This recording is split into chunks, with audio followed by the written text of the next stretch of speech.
Is everything all right? If you don't feel up to it, I won't tell anyone. It's just a goodbye, John.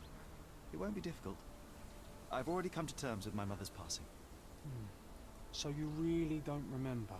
To what do you refer? The funeral. Sherlock, you were distraught. At first, I thought this visit would dredge up those feelings, but you've been remarkably level. John, I think I was too young to understand. I couldn't fathom why she would leave me. Perhaps that pain is best left forgotten. On the contrary, it's why I'm visiting her grave. To remember her. I thought you wanted to remember, Sherry.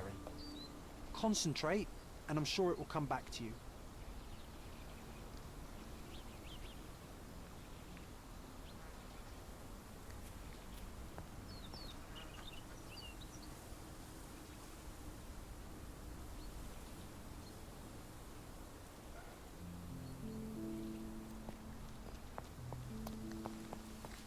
Don't mind me, sir. I'm just a loyal servant of my craft.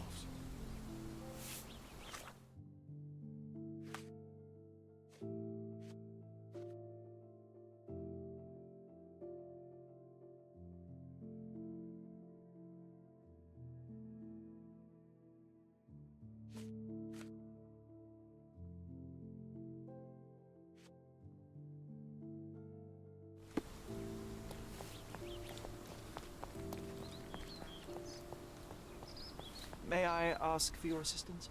Don't be angry with me, sir, but I don't know.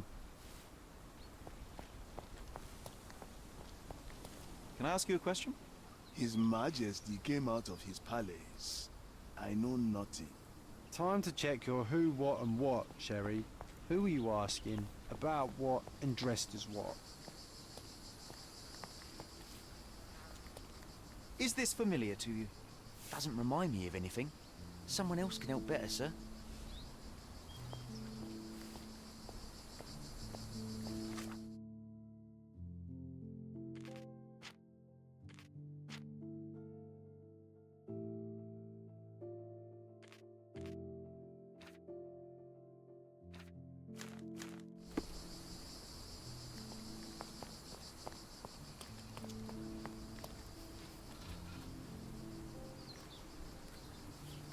I thought you wanted to remember, Sherry. Concentrate, and I'm sure it will come back to you.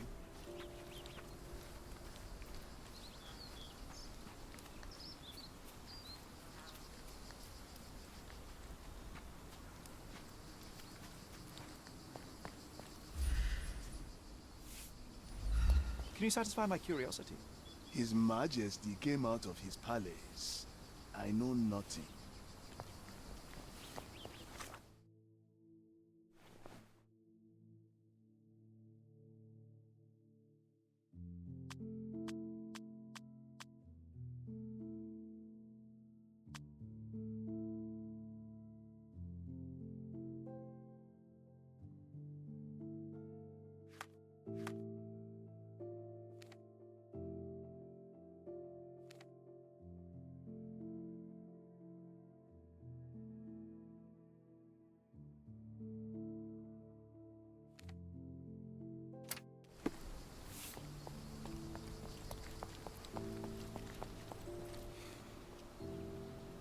Do you know anything about this? Your money doesn't impress me. May I ask for your assistance? Your money doesn't impress me. Oh, I am bored. Call me when you find the answer.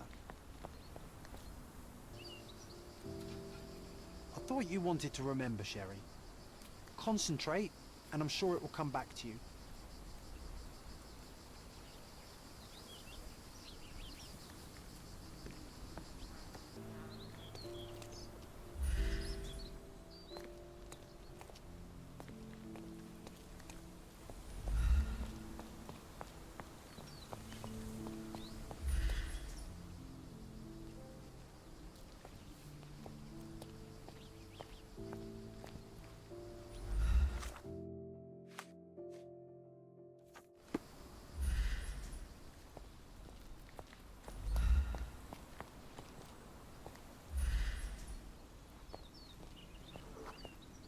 Mycroft was adamant that we leave for London immediately after the funeral. He never told me why, but I saw how unsettled he was by the long requiem.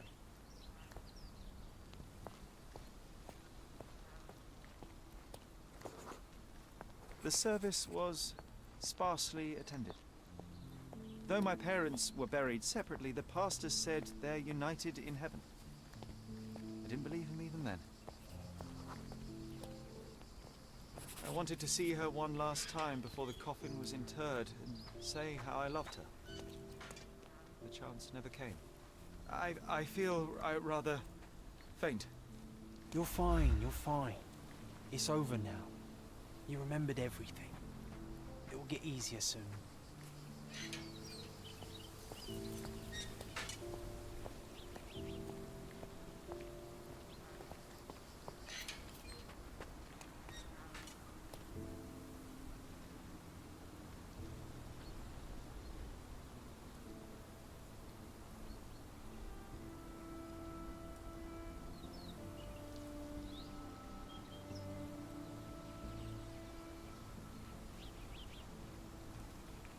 A pocket watch? It seems familiar, John. Why is it here?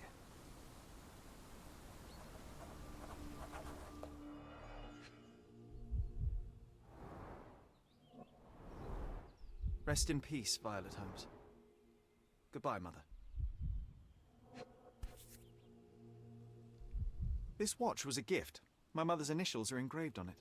The piece is in good condition. It must have been placed here only recently.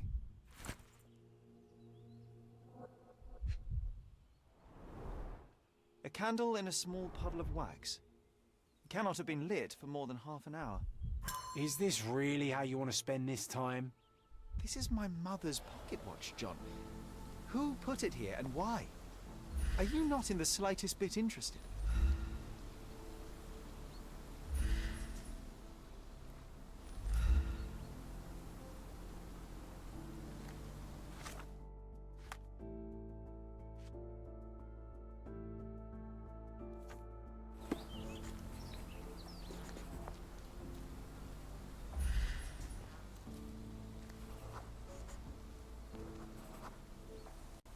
A man in fashionable shoes stood near the tomb.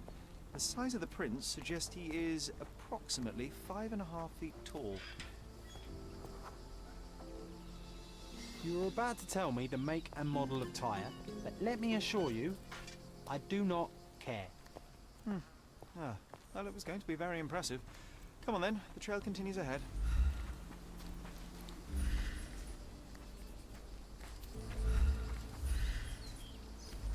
He mustn't be far away to leave it unattended. It's stained with oil paint.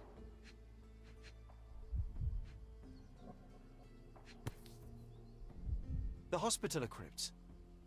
If memory serves, they're located at the far end of the cemetery around an old tree. The Hospitaller crypts.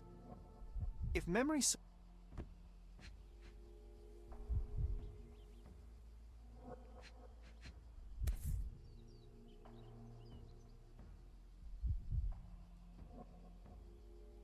I hope that inspiration strikes upon visiting these beautiful vaults. At the very least, you'll enjoy the view. Yours, Mercurio.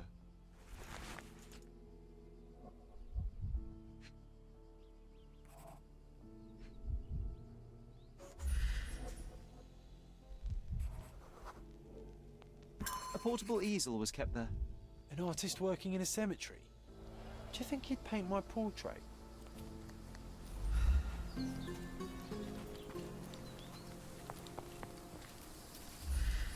Oh, it's that ridiculous artist from the hotel.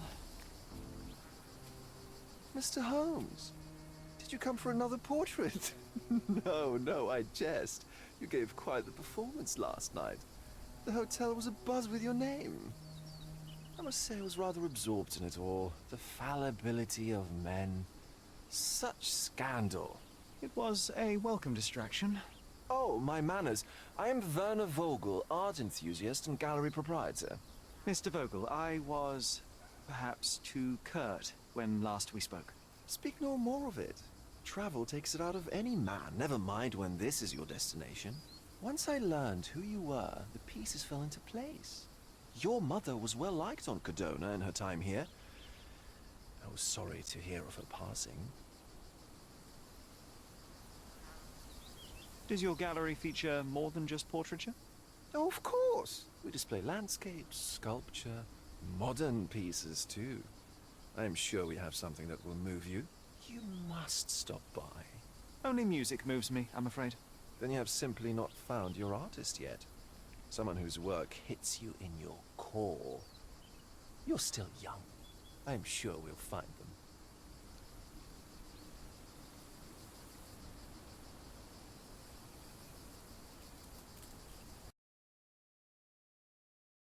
Of.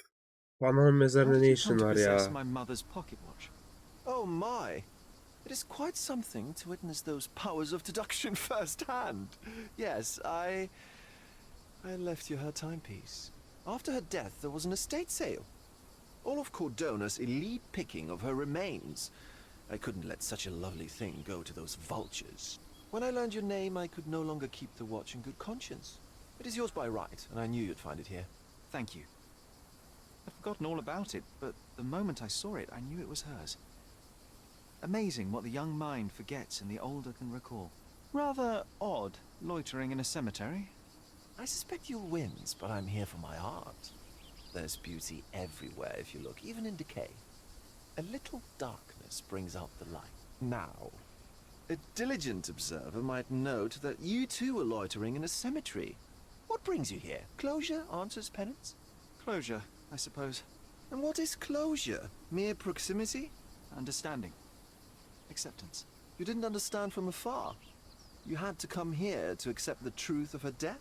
Of course I understand. She died of consumption, drowning in her own blood. Your mother? Yes, my mother. I must have been misinformed. I'd heard otherwise. Otherwise than consumption? No, you'd know better than I. I'd heard talk of a police investigation, but Cordona is a notorious gossip. And what does it matter? She's passed on either way. She has. Well, I shall intrude no longer. I'll leave you to your...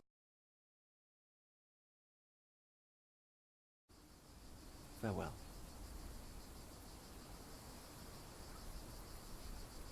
Are you all right, Sherry? Take as long as you need.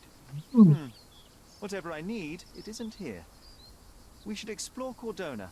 Perhaps there are archives. Evet, çıkışım serbest galiba. Evet. Ne bu? Ortağına karakolu. Ortağına günlükleri. Belediye binası.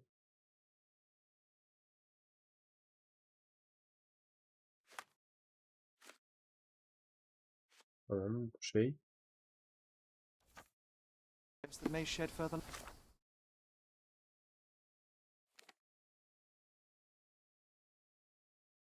light.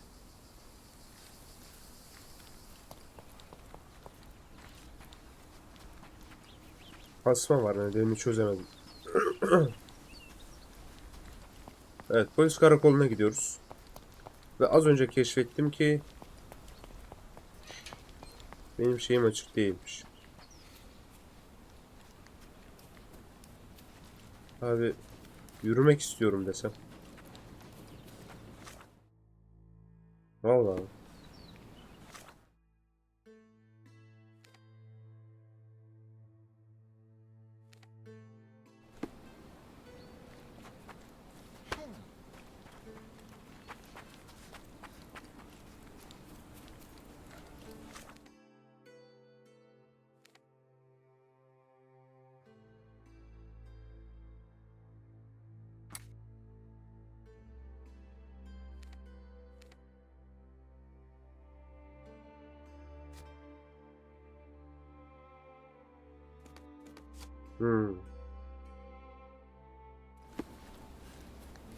Tamam, geldim. Beni buraya götür dedim. Götürür mü? Allah.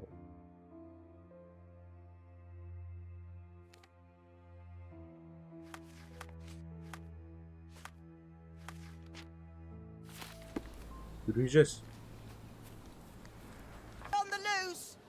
reward offered for any information as to Mr. Galici's whereabouts. The cheapest news on the island. Ver bakayım. Thank you. Firari seri katil. Esrarlı işlerin hayranı bir bilmemleciyle tanıştıktan sonra beklendiğinden fazlasını buldu. Kendi ödümünü. Ünlü medyumun dün gece kadını boğulmasından dolayı aranıyor. Soruşturma memuru bu suçun yaşanan bir hırsızlık sebebiyle işlerini anladıklarını söyledi. Tamam. Bu tarafına değil. Oteldeki falan Bay Sherlock Holmes tarafından başlatılmış.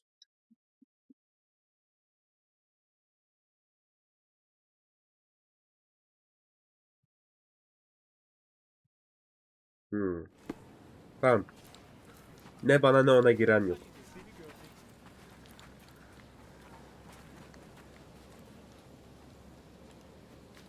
Baba Türkçe konuştu. Yavaş yürüyelim.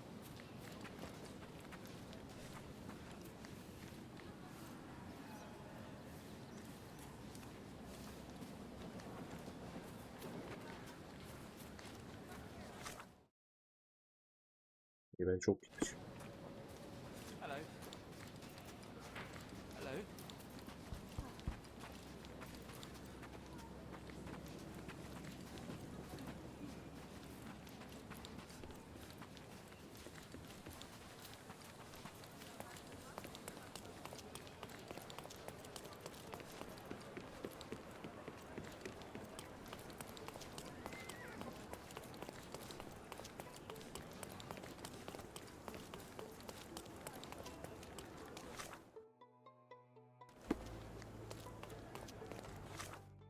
Galiba gölgeler kastırıyor ya hissi. Ya gönül istiyor ki size çok güzel bir şey verelim. Oyun verelim. Ama olmuyor işte.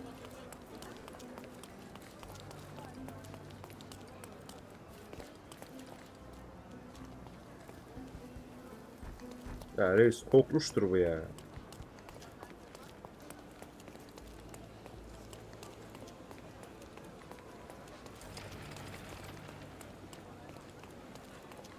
Selam.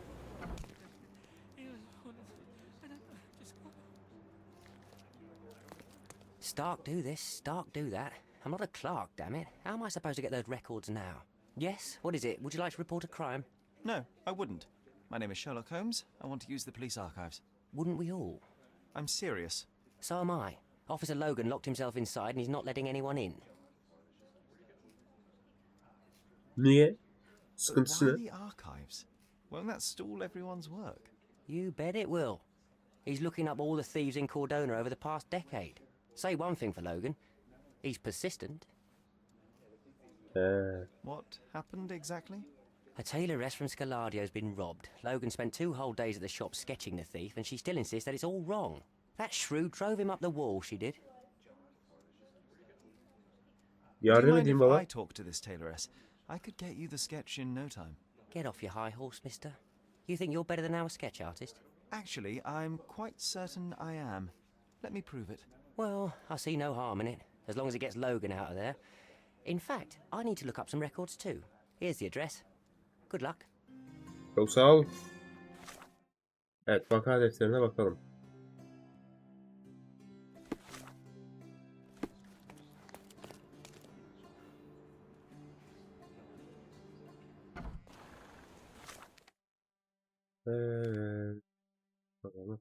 Ha şurası ya. Evet. Reis'te de ne yürek varmış ha, hemen yan. Yan taraf karakol, soymuş gitmiş oğlum.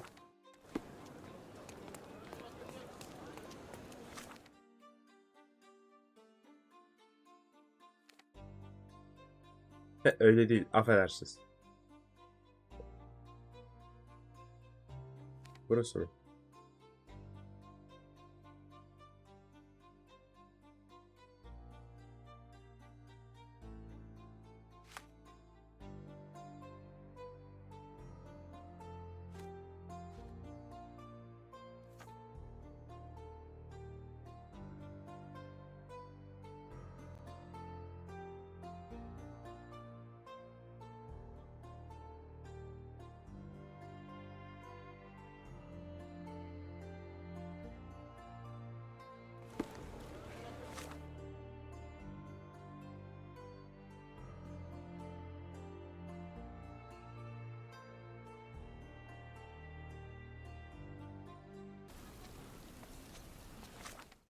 Tamam, atölyeyi buldum da.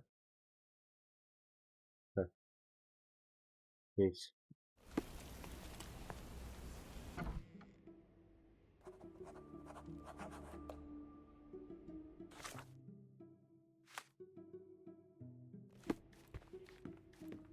I'm pleased to Evet. meet you, ma'am. My name is Sherlock Holmes. I'm here to sketch the thief for the police investigation. Oh, another one. I hope you'll be more patient than the previous sketches, signore. Hı. Farklı bir şekilde yapalım.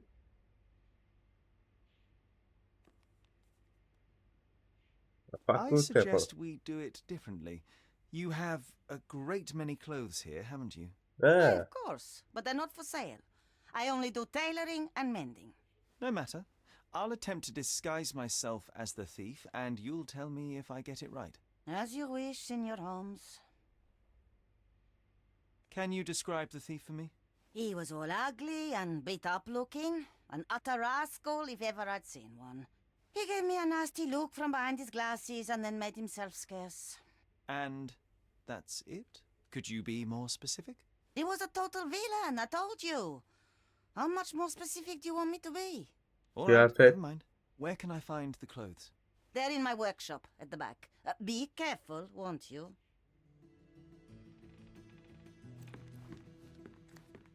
Evet. What can I do for you, Sherlock? Reis bu bizi çıldırtır, haberin olsun. Ne giysek ki ya?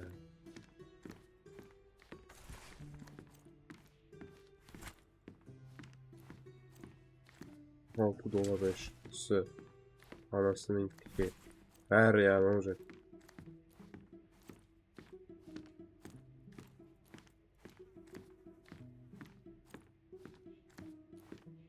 Tamam.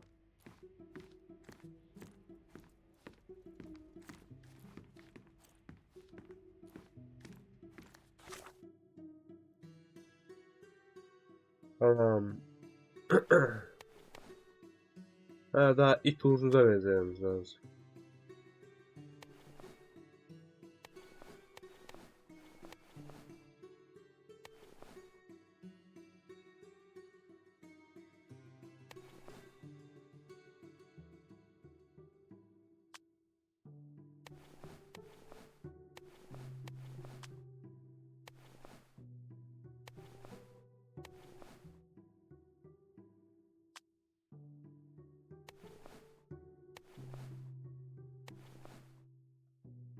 O bu nasıl makyaj reis?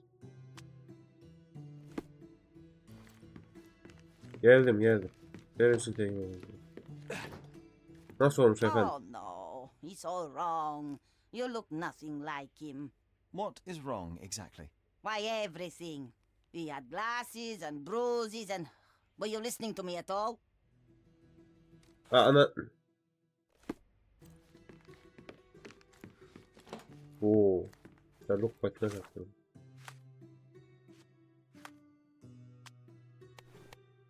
Tamam, morluklar vardı. Böyle gözlük takıyordur herhalde. Nasıl olmuş He efendim? did wear glasses, but not like those. His were angular and evil looking. All right, I'll try another pair.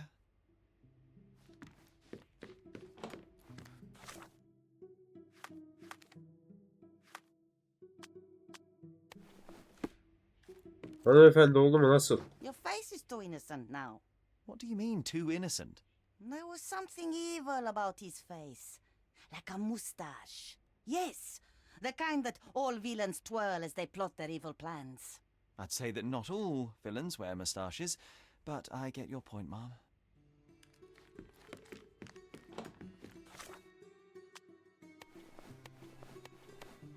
Evet, şöyle mi? No, those clothes are wrong. He was dressed in a very fancy beige suit. Must have stolen it from someone. Ha, No hadi. doubt about it. Aynen. All right, I've got it.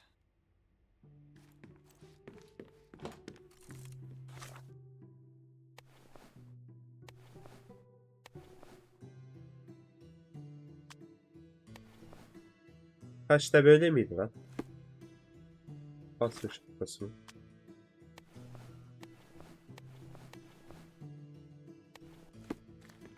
Böyle gidelim. He was wearing a hat.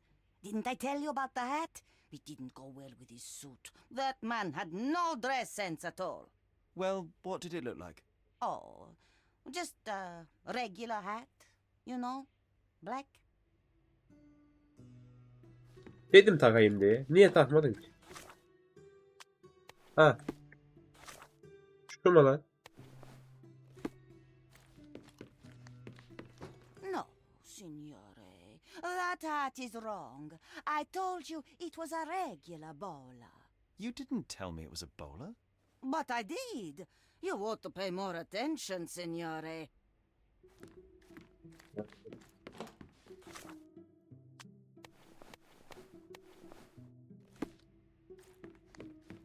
Oldu mu efendim? Ah, it's you. I mean, it's him. It's him. Excellent. Now I can make a sketch and take it to the police. Yes, please do. That rascal is still on the loose. I hope they are better at catching than sketching. Before I go, Mum, are you quite certain that you don't have any clothes to sell? Well, I suppose you can take the police uniform. An officer forgot it here years ago, and I don't have any use for it.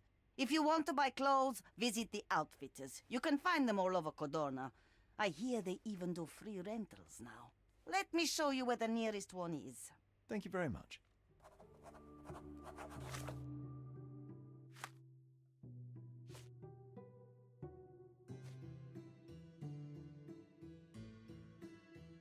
İyi hadi yapalım. Kıyafet büyükler ama. Thank you, signore. Ne John satıyor? has wares if you have coin. Kıyafet değiştirebiliyor muyum? Evet.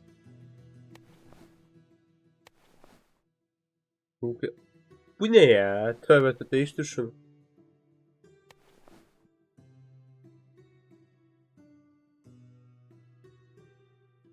Heh. Oğlum bunlar ne?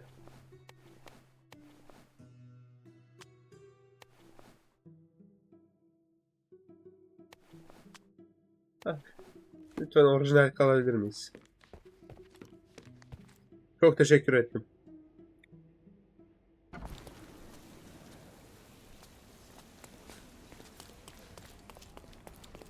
Allah, kazayla oldu.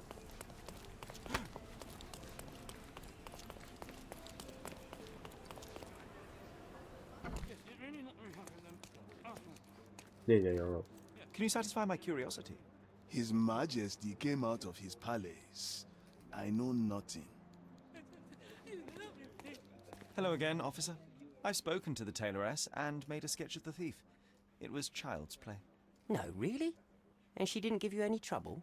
No, no trouble at all. She was quite tolerable. Huh.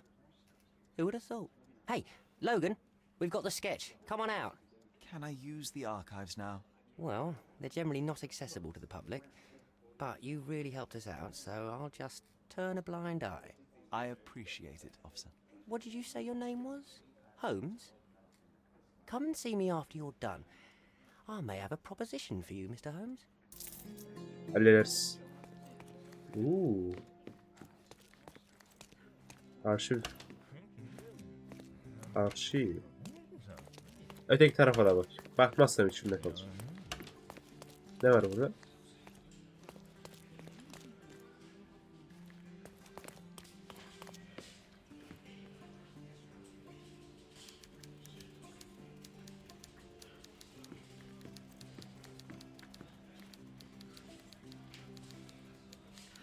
Çok tanıdık geldi ya. Tanıdık gibi.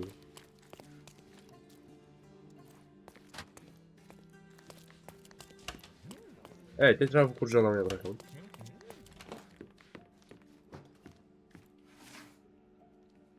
Evet. Kuşlar.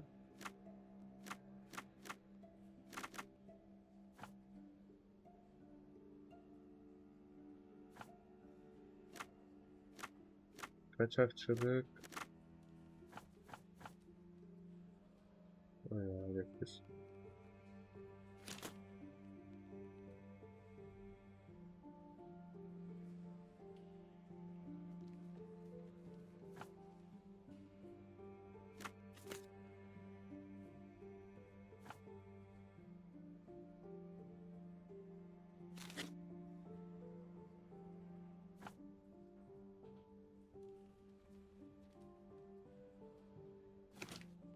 Tamam.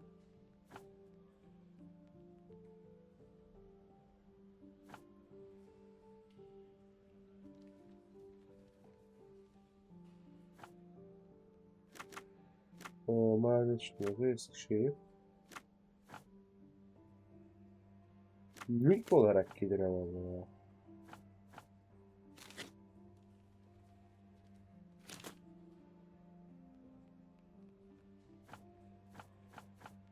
Mahalle.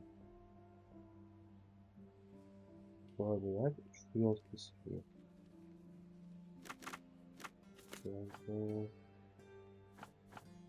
Kanıta ne koyabiliriz?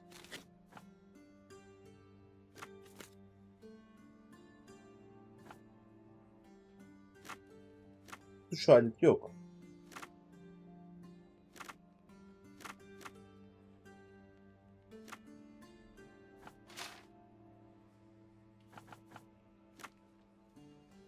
Kaçak.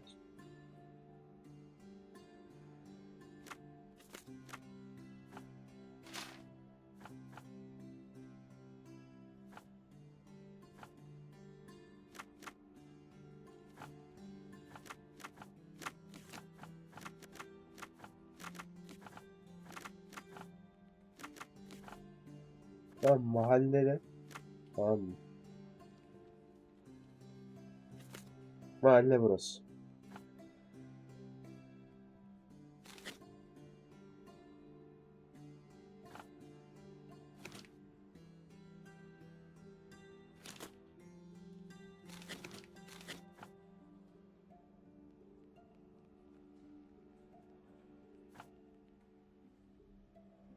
Şiddetli suç değildir. Şiddetli suç yani.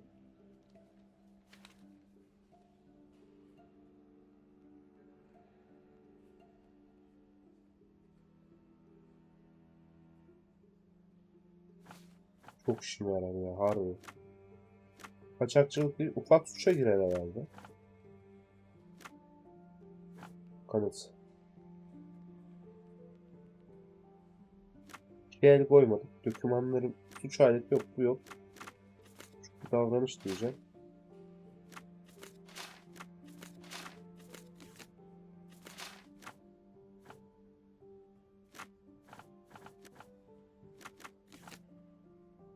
Özelliklere geldim.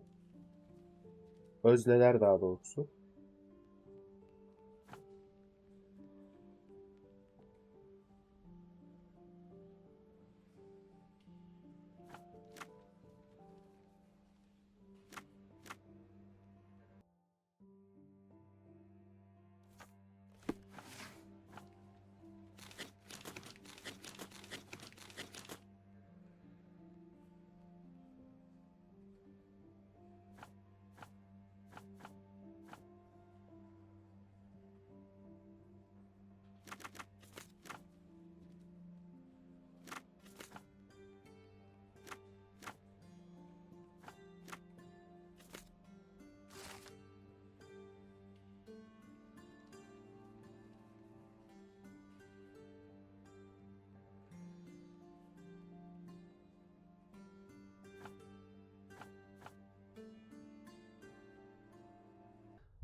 John, I just recalled that we were living here on Cordona in a manor. And there was a policeman. Really? What else do you remember? What happened to our mother? The memory was vague, a mere flash. I have to find our house. Absolutely. Let's do it. Oh be.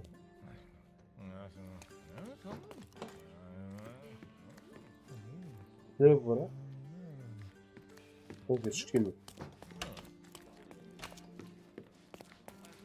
I'm done with the archives for now. Can I help you with anything else? As a matter of fact, you can. The thing is, our chief inspector has diyorsun? vanished, as if we weren't undermanned enough as it is. Wait, what do you mean, vanished? Gone missing on a case. Shady business, but that's besides the point. See that board? Pending cases are posted there for any available officers to investigate. I would take them myself, except that I've been told to work the reception desk, like some clerk. Yes, we're that short-handed. I understand your Anlıyorum. predicament, but what does Anlıyorum. any of it have to do with me? I may be available, but I'm certainly not an officer. Oh, don't worry about it. Consider yourself a temporary one-man independent police force. That's a bit of a mouthful. There's just one small, minor basic formality. You'll need to complete our physical training course. Easy. Well, I'm not one to balk at a spot of exercise. What must I do? That's the spirit. Sergeant Ermy will show you the ropes. Follow me. Kavuşum, ne yapmam lazım? So, you're a newcomer. We must be desperate to ask untrained civilians for help. You're lucky to have a well-trained civilian with a brand new auto pistol in his arsenal. An automatic. A bit of a braggart, aren't you? Are you trying to test me already? That is why you're here, boy. I need to verify your skills before I can allow you to catch criminals. The first targets are in the next room. You know what to do with them. I'll join you in a while to see the results. Concentrate, Sherry. You need to hit every target on the sergeant house.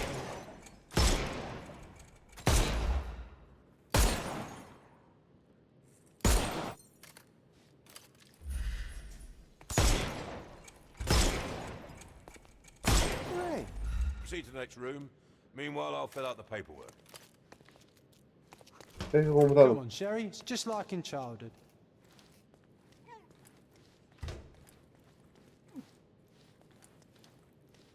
Steady, Sherry. Steady. And go.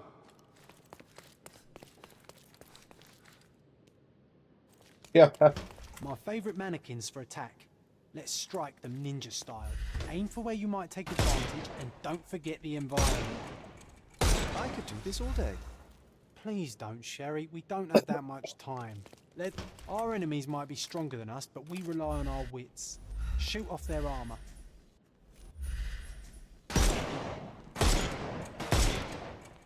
Hooray! All right, let's move on, Sherry. Tamam, biz bu işte tecrübeliyiz, yapma. If you stand here and use your snuff box on them, you can definitely overcome them, Sherry. It's all calculated.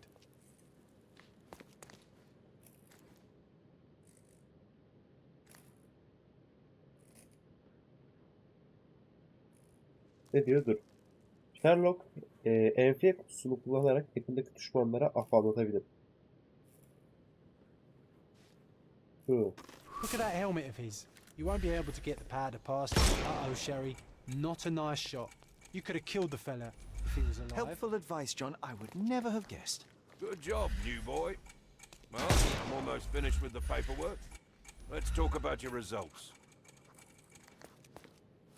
Well, I must say your results aren't as bad as I feared.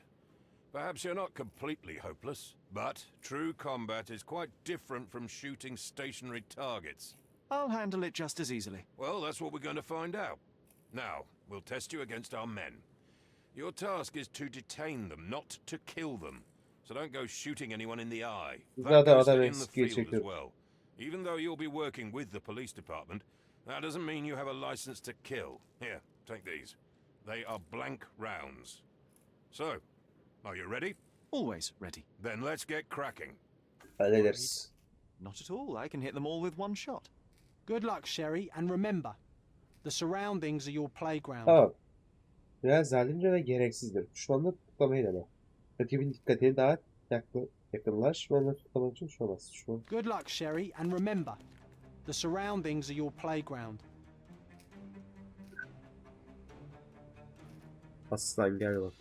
I'm coming.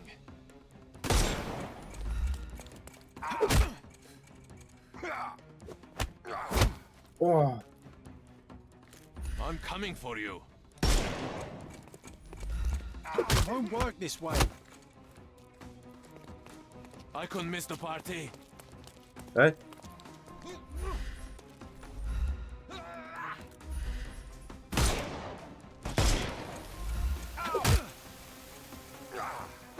Ha böyleymiş. Desenize lan. No more crime for you until next month. I'm coming.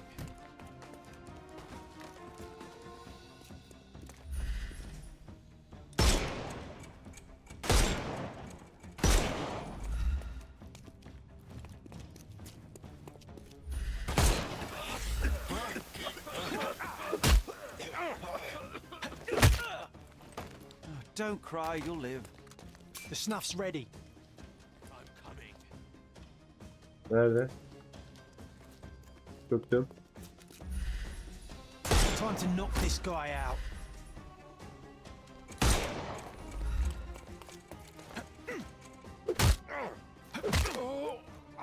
No more crime for you. Give him the pepper snuff.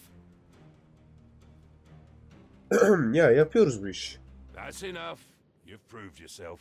Congratulations on the arrests. I can't believe you did so well with the close combat. I did tell you that I'm well trained. Well, do the same on the street, and you'll be well rewarded for every arrest you make. Here is your certificate. You are now an authorized crime scene consultant. Well, it's now your duty to make this city a safer place. Cordona won't ever forget it, but at the same time, it will never rain. I'll tell Stark all the necessary details about your successful certification. Congratulations. Sağ ol. Now you're a certified crime scene consultant. Congratulations. Thank you, my friend. Now, shall we head for Stonewood Manor? Don't know. You have the whole island to investigate. It's all up to you. Reis ben şuraya bakayım ya. Biliyorsun ne? Haydut vakası. Hallederiz. M.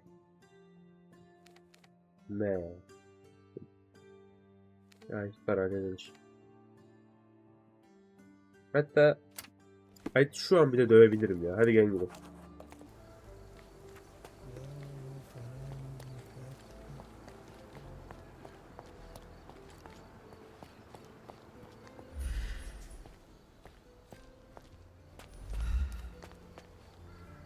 Burası mı? Burası.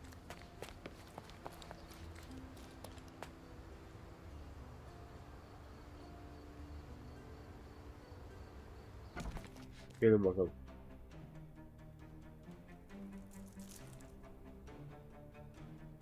Anam iş koyuyorsunuz lan. I'm coming for you.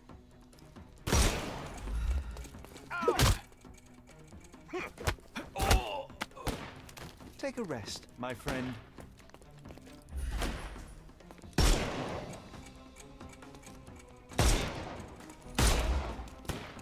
Get ready for some pain.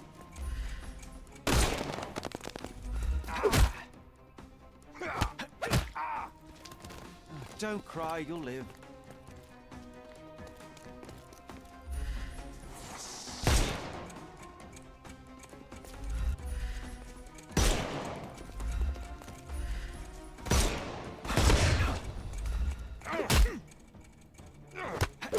Yat aşağı.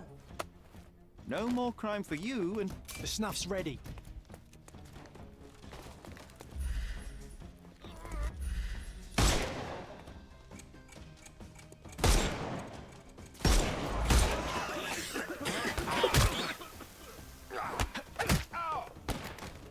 don't cry, you'll... Give him the pepper snuff.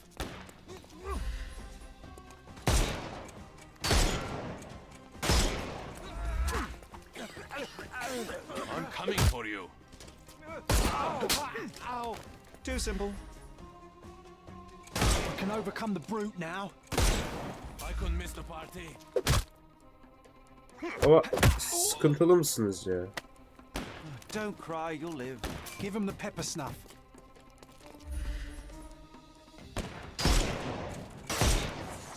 It's all yours now. Vurdu onu. I will end you.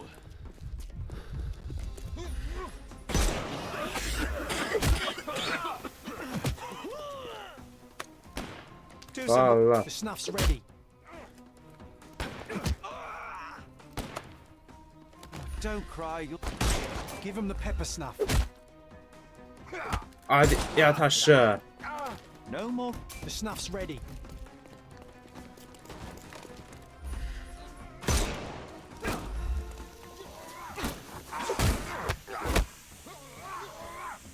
I couldn't miss the party. Tamam. Eat lead.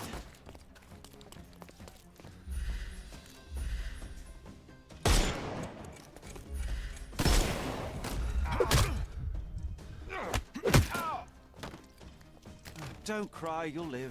Give him the pepper snuff.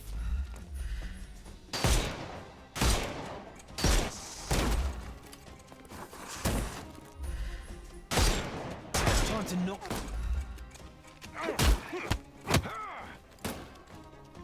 I'm coming for you.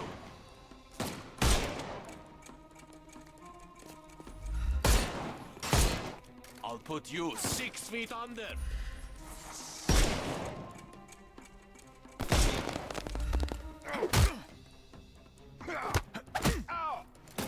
Too simple. The snuff's ready. He's all yours now. Go for it.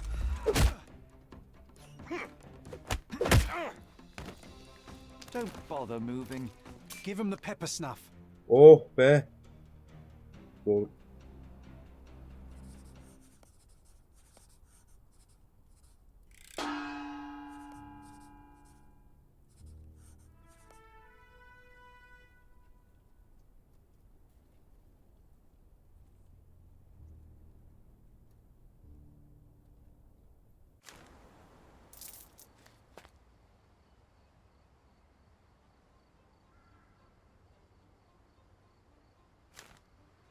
Tamam beyler.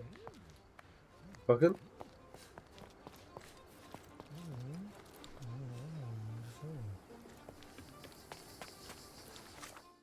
Ve bölgeyi bir nebze adam ettik diyelim.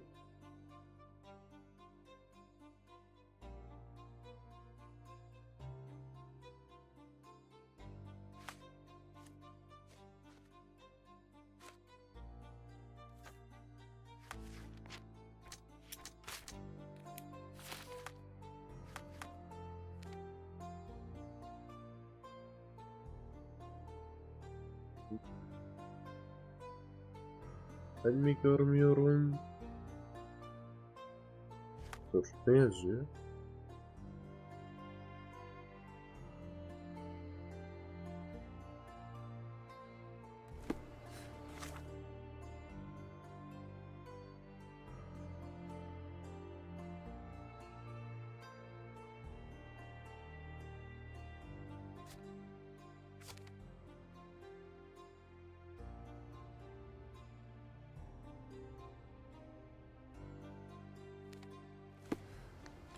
Evet, beni götürebilecek bir at var mı burada ya? Are you able to help me? I don't trust men in fancy clothes. Aa, piçe bak.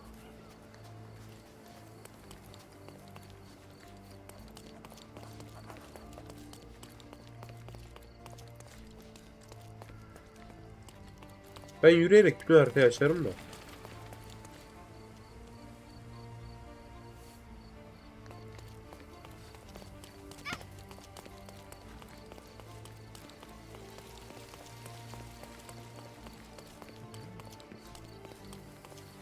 Hatta öyle bir çılgınlık yapayım. Ya beyler ben evi arıyordum. Bir tane dükkan buldum. Simply the best garments on the island. Artık böyleyiz.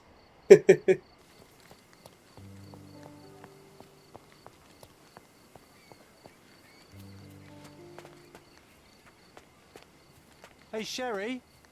There's post here. Sherlock. Umarım bu mektup sana ulaşmaz. Nedenine bağlandığı anlamına gelir. Geçmiş geçmişte kaldı. Bir insan aklını takip etmek. Tamam. Bir insanın adımlarını takip etmek için daha fazla zaman ve enerji harcamak en iyi ihtimalle çocuksu bir tutku. En kötü ihtimalle şükür zevktir. Verem kötü bir son ve tüm itirazlara rağmen bunu tanık olmam senin için çok iyi oldu. Tanık olmamak senin için çok iyi. Şimdi annemin mezarını ziyaret ettiğini varsayıyorum. Bunun fevri dürtülerini tatmin ettiğini ve bir an önce olan bilgileri vereceğini düşünüyorum. Eskiden olanlara sırtını döndü. Olacakları şekillendirmeye yardım etmeye zamanı geldi. Michael. After Abimiz. reading that, I am even less eager to return home than before. Let's investigate our manor. That's the mic. Abimiz göndermiş.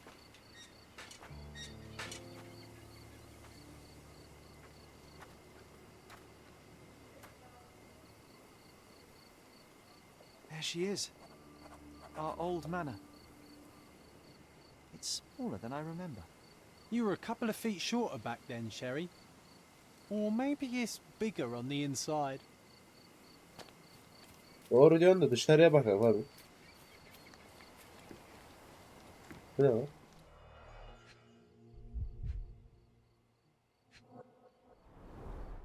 An irreplaceable tool for catching a thief. I did not expect these to still be here. It was enjoyable to practice using real handcuffs to make an arrest. And this must be the reason our suspect was apprehended. Wood and glass, oh, very precious. Hey, that's Wooden Joe. He was always the best at playing criminals.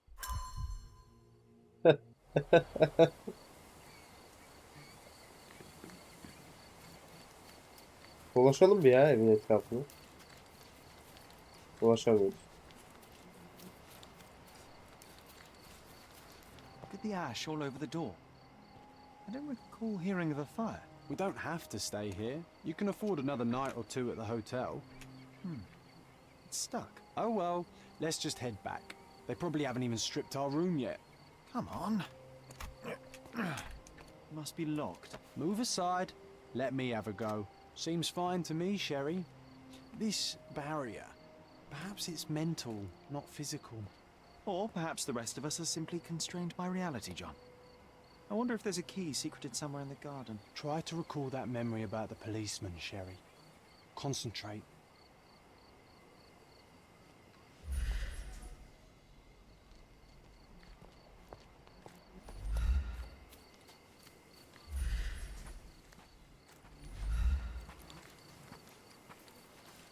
Why does this barn give me such an unpleasant feeling? Oh, I know. It's because Mycroft used an axe to shoo you out of here. It scarred you for life, but I enjoyed it. Sadist ya. Ne diyor baldayla kovalayı diyor. Çok zevkli.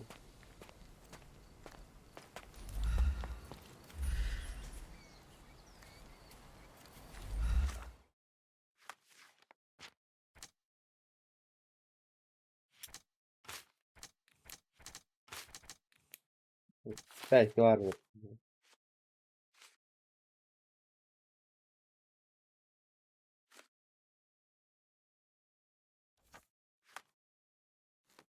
Hanımlar, suç ortağı.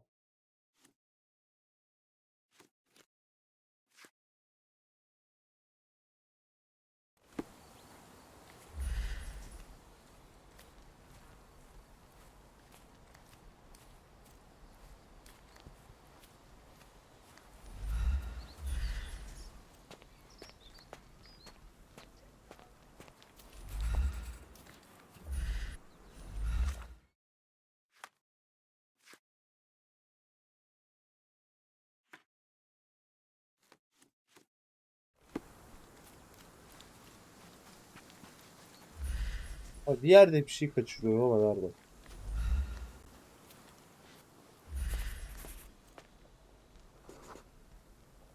The policeman brought us both home, John. That's why he was here.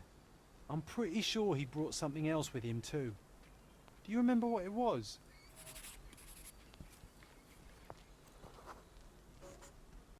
I bet it was our reward. No, we were not so lucky. It was a set of lockpicks that we had used to sneak into someone's house. That's why we were arrested.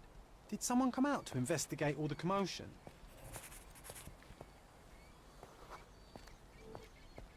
It was Mycroft. He smoothed things over and convinced the policeman not to press charges. The officer left and never returned. But we had to endure a serious talking to from my brother. Konuşma yaptı. Mycroft wasn't happy about the fact that we were arrested. It felt like he lectured us for hours. Did we give him something afterwards, Sherry?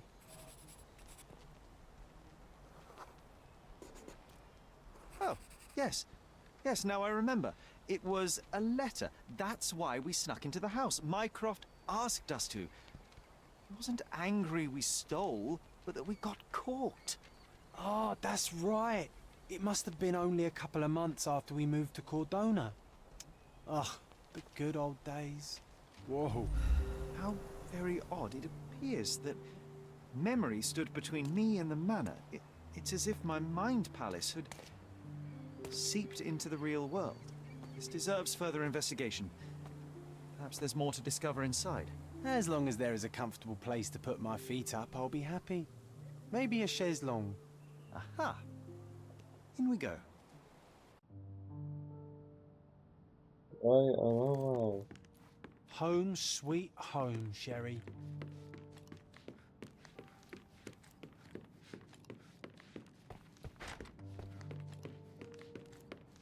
Bir orayla hiç muhatap olmayacağım. Etrafa bakayım. Gayet güzel. Tablo varmış bak burada. Tabloyu mu çaldınız lan şerefsiz? Evet. This book, where I kept my collection of coins, it used to be bigger.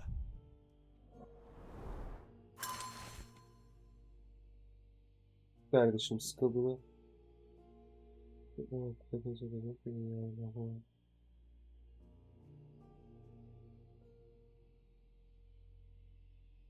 Oh, no, no, no, no, no. We won't let this stand, right, Sherry? I want to find my coins. It's going to be difficult. The sands of time, you know? Some things may have changed, but you're right. We can't let Mycroft win. Sikke koleksiyonu. Eşit sikke koleksiyonu. Tamam.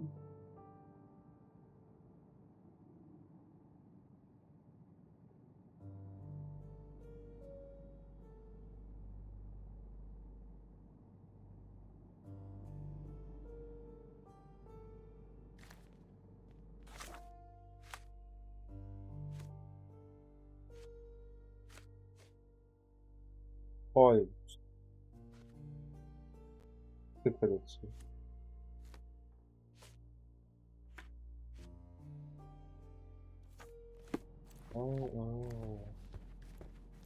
Ocağı yakaydık oğlum.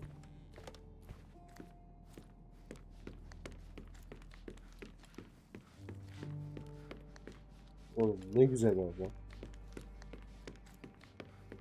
Another one. There must be something important behind it. I can feel it. Another one. There must be something important behind it. I can feel it. Another one. There must be something important behind it. I can feel it. Oo. I remember how angry Mycroft was about these marks. He called it a frivolous, childish endeavor.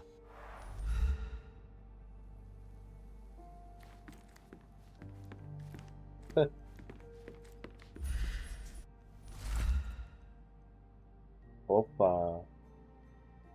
Trajedi. Yukarı Morla Holmes'un Dönüşü Bayan Holmes'un 9 Nisan 1869'da evinde beklenmedik bir şekilde öldü. Ardından 20 ve 10 yaşlarında 2 erkek çocuğu bıraktı.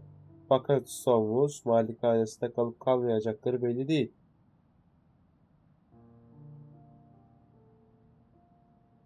Bay Holmes malikaneyi bir yıl önce satın almıştı.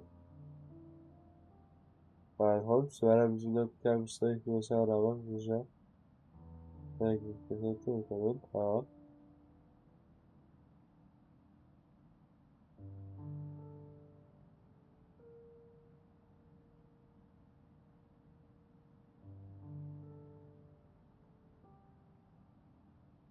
Something did happen that day, but no one can tell us the details. How can that Bunun be? sebebi bilinmiyor. Agreed. It's rather suspicious. Çok şüpheli ya. Pro mu lan o? Ay şey ya.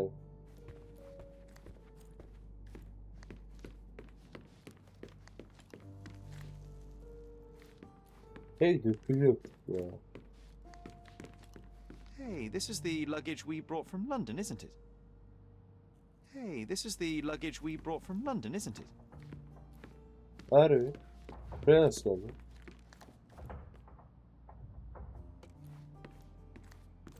Ev kütürü diyorlar.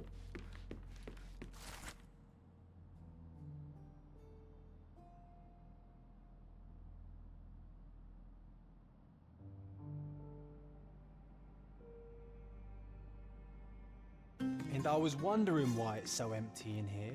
He, There may malikane be a small satılmamış. chance that some of our property could be found among local traders' wares. It is worth a look, wouldn't you say?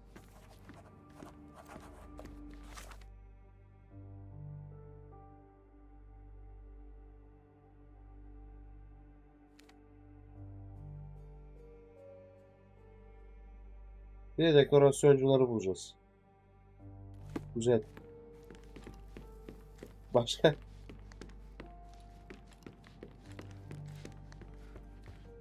Kaldı mı? I heard footsteps upstairs a second ago. Wait, do we have an attic here? Çatı katında mı? Oğlum burada çatı katı mı var?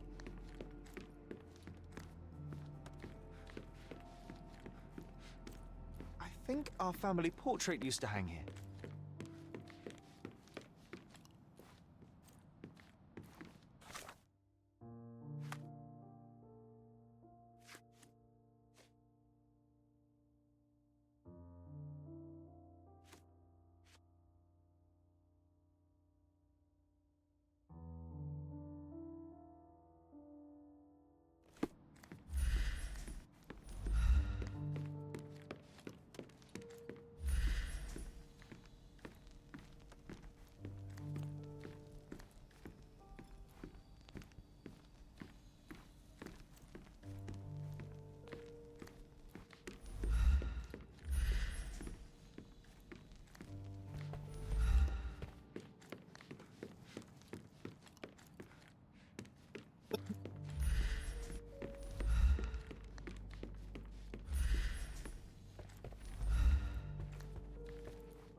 Hiçbir şey bulamıyorum.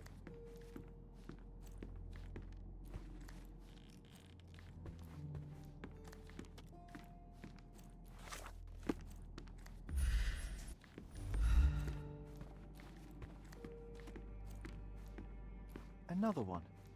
There must be something important behind it. I can feel it.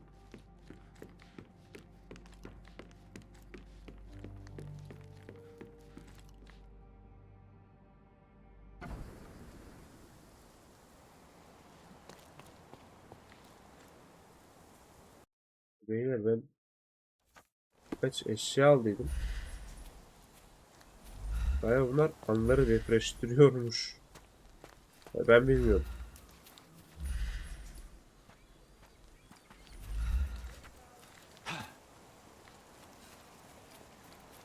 Ona bakacağım bir. Bulursam.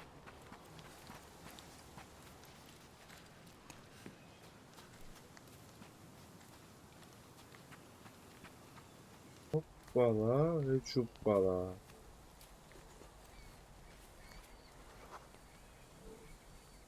Ah, yes. We were sword fighting in this very spot.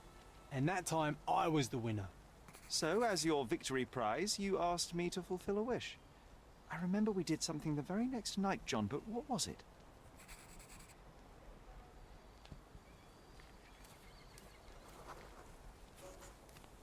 We brought a cage with us. You insisted it must be made of iron. That's because we were preparing to hunt fairies in our garden. Everyone knows iron is the only thing that can hold them. And I was distinctly uncomfortable.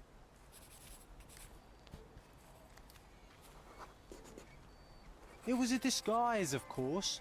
Fairies are easy to scare off, unless you're incognito. And every trap needs bait.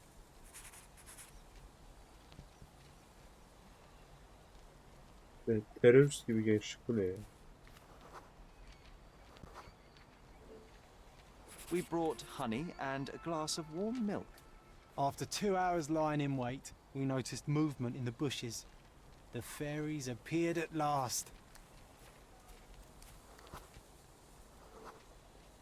No, it was just Isolde the pig.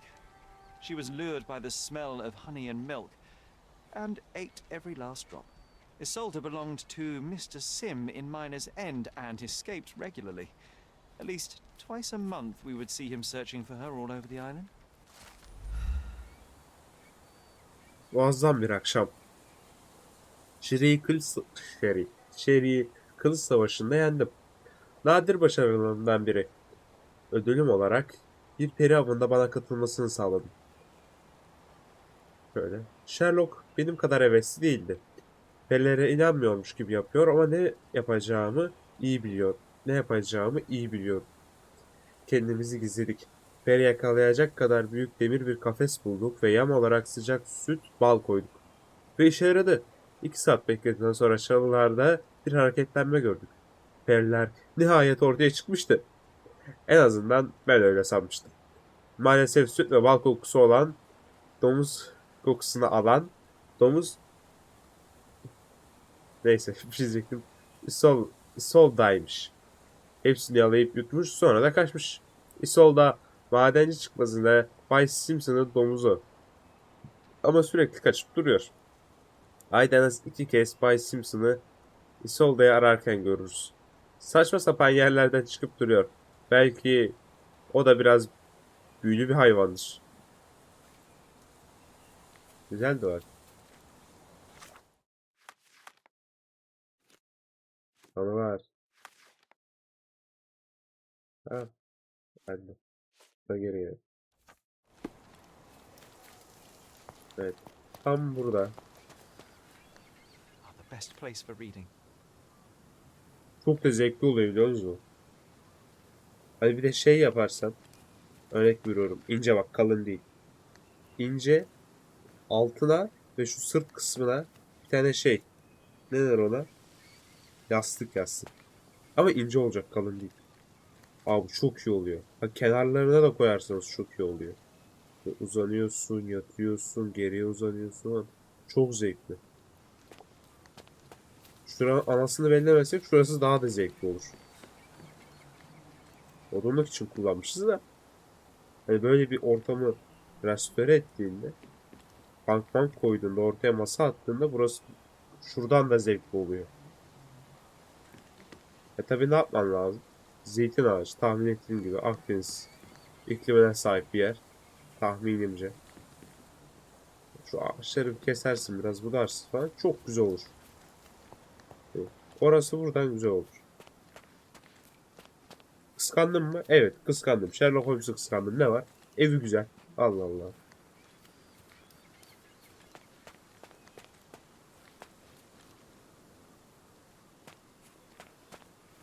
İnanır mısınız? 3 gündür aynı sigarayı içiyor.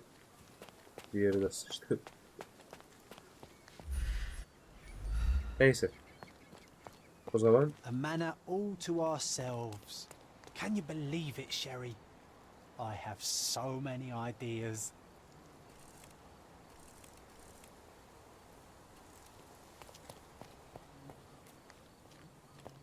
böyle mi daha iyi olur? Böyle mi daha iyi olur? Ya da şöyle.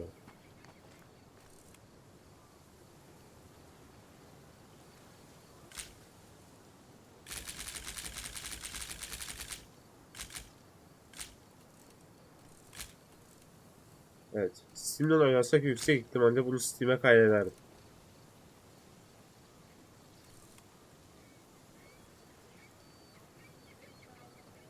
Ben de bunu gelip kapak fotoğrafı yapalım.